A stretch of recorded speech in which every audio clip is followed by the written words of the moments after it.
नमस्ते। बात करते हैं कीलक के बारे में। तो अब कीलक स्तोत्र को पाठ करेंगे। अथ कीलकम ओम अस्य श्री कीलक मंत्र से शिव ऋषि अनुष्ठछंद श्री महासरस्वती देवता श्री जगदम्बा प्रीत्यर्थम सप्तसती पाठन जपे विनियोग। ओम नमः चंडिकाय मार्कंडेय उवाच। ओम विशुद्ध ज्ञान देहाय त्रिवेदी दिव्यचक्षुषे श्रेय प्राप्ति निमित्ताय नमः सोमार्धधारण्य सर्वमेतद्विजान्यानां मंत्राणामपि कीलकं सोऽपक्षेमम् आपनोति सतं जाप्यत् तत्पर सिद्ध्यन्ते उच्चारणादीनि वस्तूनि सकलानि अपि एतेन स्तुतवतां देवी स्तोत्रमात्रेण सिद्ध्यति।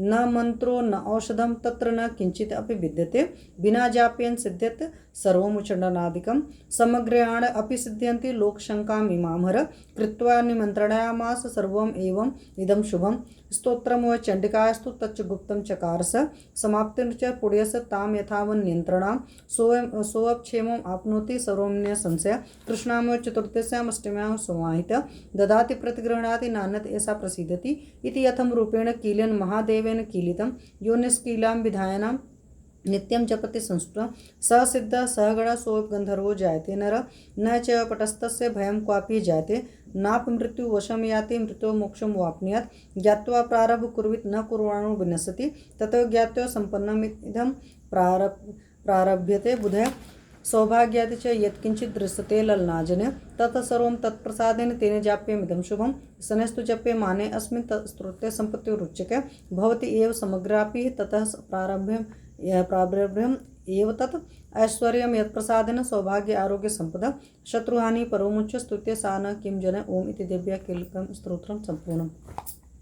तो आप ऐसा भी कर सकते हैं, तोड़ तोड़ कर पढ़ सकते हैं। जब तोड़ तोड़ कर पढ़ेंगे तो बहुत अच्छा उच्चारण हो जाएगा। और कई बार आपकी भाषा बहुत अच्छी नहीं होती, जैसे मेरे ज़बान थोड़ी सी लड़खड़ाती है, पर आप इसको पूरी भाषा मतलब को अच्छे से करिए और संधि विच्छेद करके भी पढ़ सकते हैं, ज़्यादा आसानी हो जाएगी।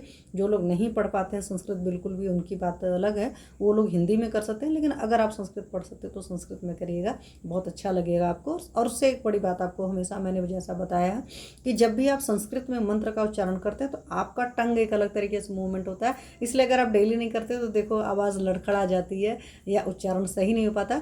लेकिन उच्चारण भले सही नहीं हो पाए, धीरे धीरे आप प्रयास करेंगे तो उच्चारण करने लगेंगे। जो लोग नहीं कर पाते वो सोचेंगे कि हम पहली बार में सही उच्चारण करने लगेंगे या सही तरीके से बोल पाएंगे, पढ़ पाएंगे। मुश्किल होगी 2 4 10 बार 20 बार 25 बार, उसके बाद आप सही पढ़ने लगेंगे। और इसका सबसे बड़ी बात है कि जब टंग की जिस तरीके से मूवमेंट होती है, आपके ब्रेन का पैटर्न उस तरीके से चेंज होता है और फिर उससे आपको जो मेमोरी वगैरह की प्रॉब्लम रहती है, ओल्ड एज की खास करके ब्रेन रिलेटेड जो भी प्रॉब्लम्स रहती है, उन सारी चीज़ों में आराम मिलता है। और यही वजह थी कि हमारे शास्त्रों का संस्कृत में किया गया था और उनको पढ़ने के लिए प्रमोट किया जाता था कि संस्कृत में पढ़िए। बाद में लोगों ने अलग लैंग्वेजेस को प्रमोट करने के लिए इधर उधर करना शुरू किया।